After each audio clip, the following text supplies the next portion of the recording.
Oh,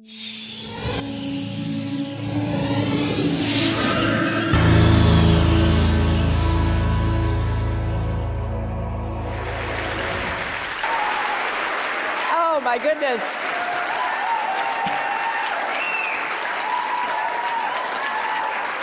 Oh, I am so pleased to be here. And as my longtime friend Pat Mitchell knows, it wasn't too easy to work it out. But I figured if TEDWomen is in D.C., I've got to be there and be part of this. I look out at this audience and I see lots of friends and so many people who have done already such an incredible amount to move forward an agenda for women and girls, not just here in our country, but around the world. Now, I know there was a little bit of controversy over whether there should be a TEDWomen conference or not. Because if there were a TEDWomen conference, what about a TEDmen conference? But I think the right decision was made, because there is still so much that we have to talk about, women and men together, about what we need to do to widen the circle of opportunity for women and girls, to give those of us who are lucky enough and blessed enough to have so many opportunities in our own lives to connect with, network with, contribute to that cause. Because we are already seeing the power of women and girls as agents of change. It's something that I believe in with all of my heart.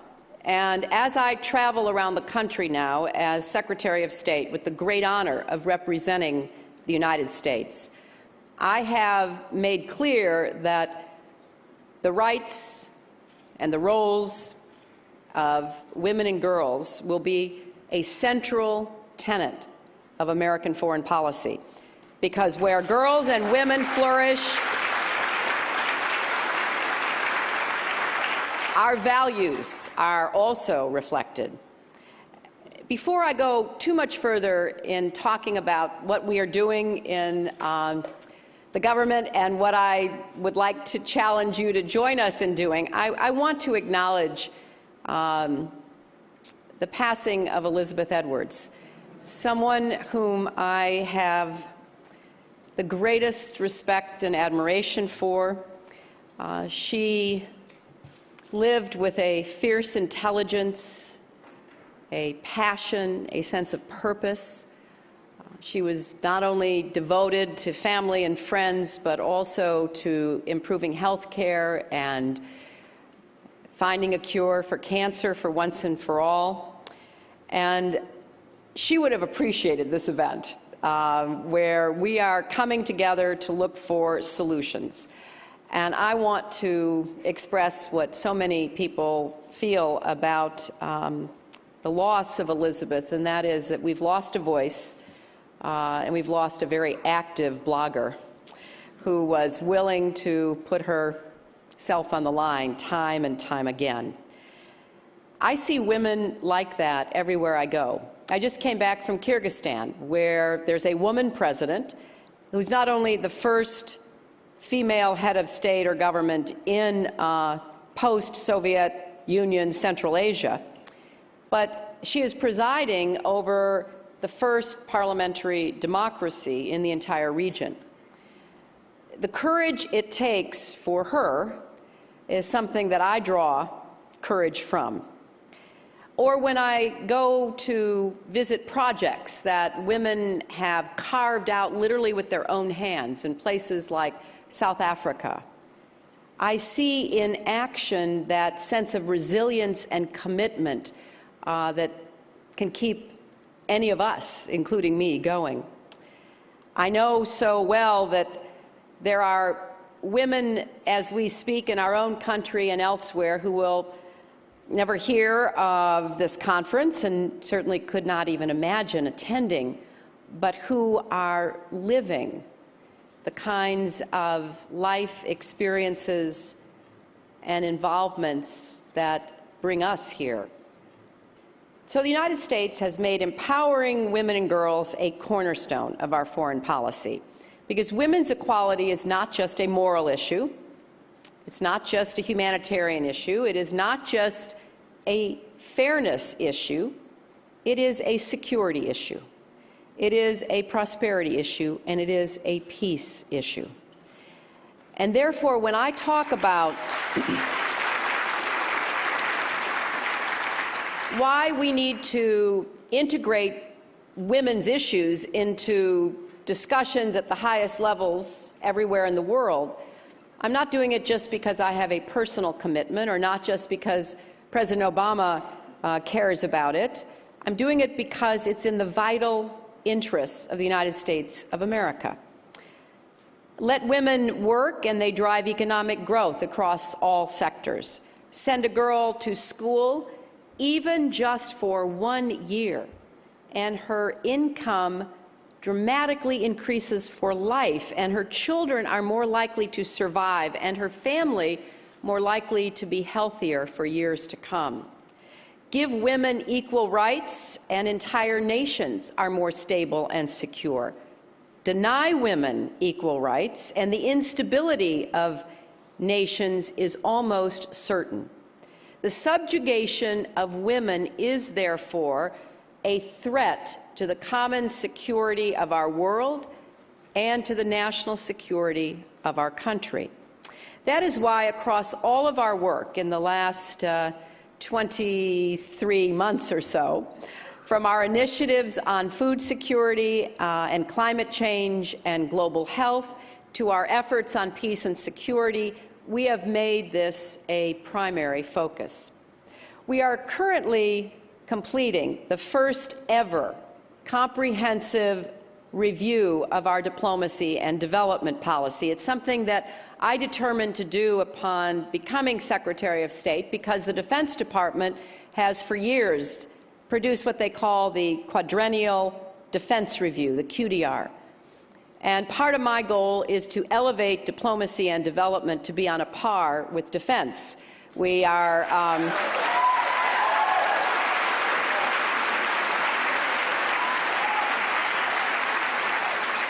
making progress, but their budget is still about 12 times what ours happens to be. But we wanted to take a hard look at ourselves and say, okay, what do we have to do to improve diplomacy and development so that members of Congress, the public, activists, the press, everyone would say, we're moving toward that vision of a foreign policy and a national security approach that puts at parity these three key elements of our world view.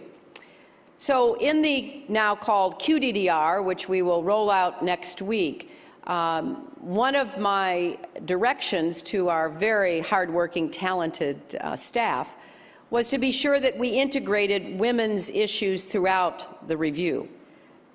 I didn't want a section on women's rights. I wanted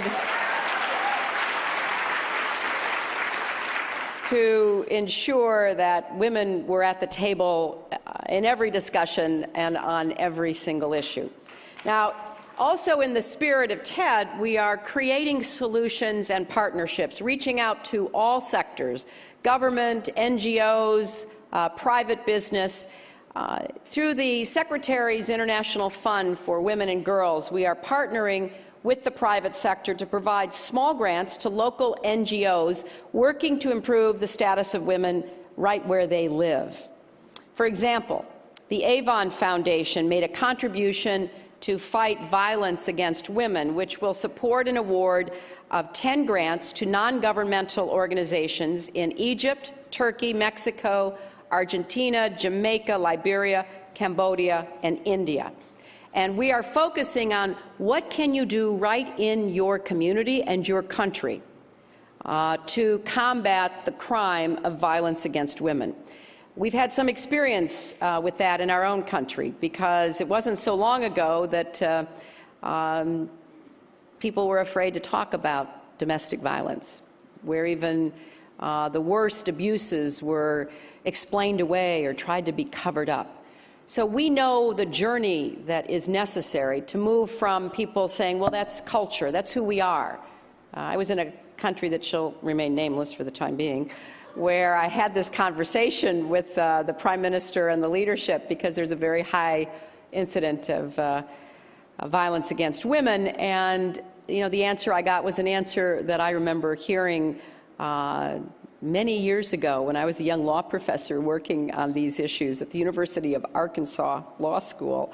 And that was, my goodness, 1974? It's so long, I can't remember. And so I heard that, and I knew that, we have so much still to do. We have formed an alliance with the UK, Australia, and the Bill and Melinda Gates Foundation to improve maternal and child health. And key to maternal and child health is universal access to family planning, which we are now integrating into our health programs.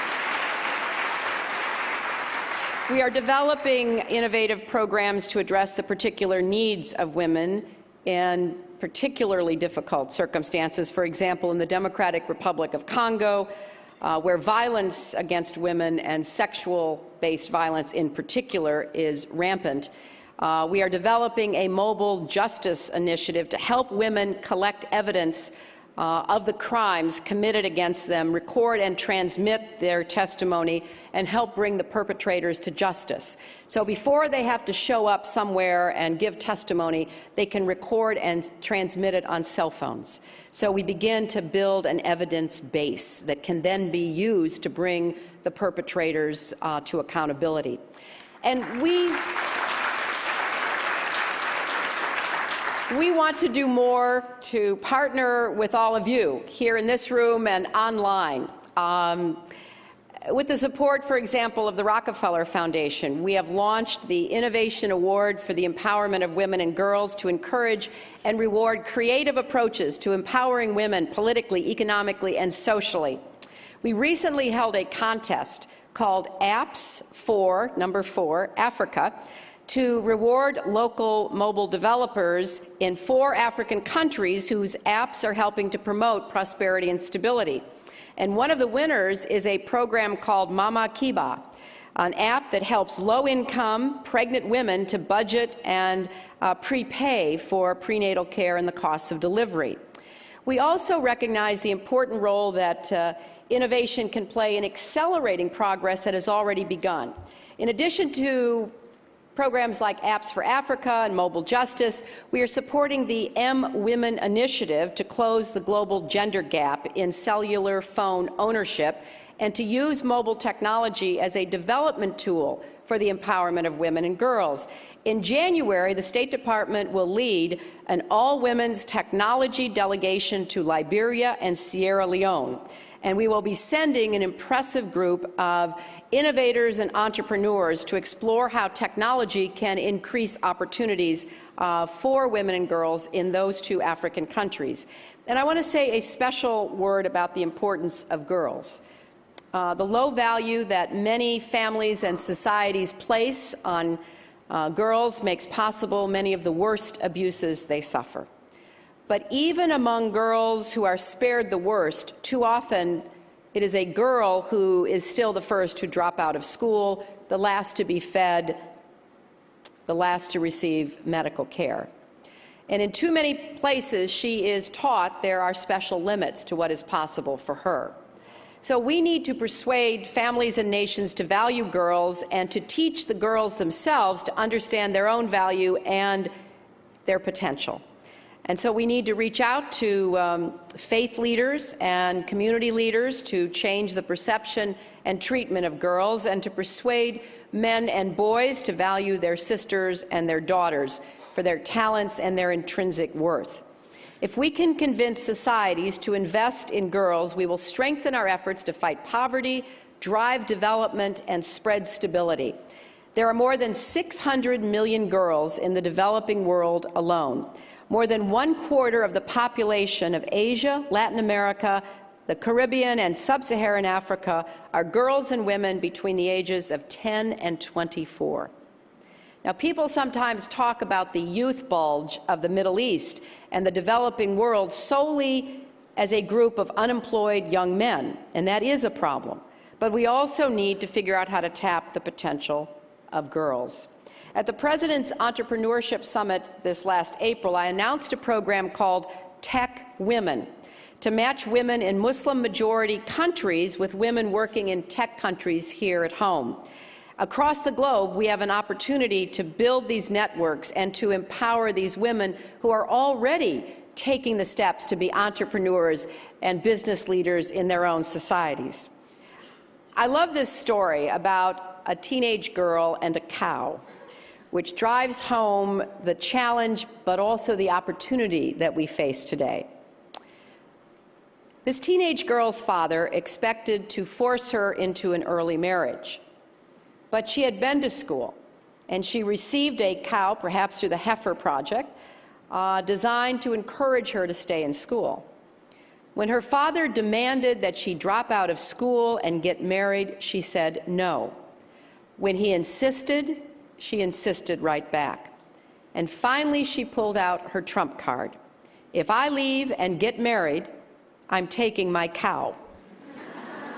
That cow belongs to me. So guess what? She stayed in school. She was spared an early marriage, all because her father couldn't bear to part with the cow. But the lesson goes beyond the human nature of the story. Even a small intervention can change a girl's life.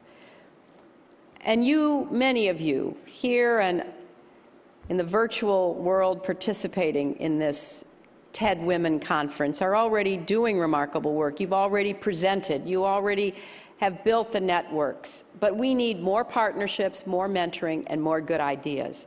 And we need to think hard about how to translate the energy and excitement in a room like this at a time here in Washington, D.C., into energy and excitement across the world. So I encourage you to seek out the State Department. We have our first ever Ambassador for Global Women's Affairs. Many of you know Milan Verveer. She and I started Vital Voices together many years ago. Get in touch with our Office of Global Women's Issues. Compete for our innovation prizes. Help us use the full power of the American government to deliver the change we want to see. Visit the website of vitalvoices.org or the Girl Effect at girleffect.org, or any of the other exciting organizations that you know about that are doing important work. There truly are no limits to what we can do together on behalf of girls and women. And I am so delighted that you are here, not only for this first ever conference, but fully ready and prepared to go forth from this conference to begin to do even more on behalf of your own dreams and aspirations, but also to make sure that every girl in the world has a chance to live up to her own dreams and aspirations as well. Thank you all very much.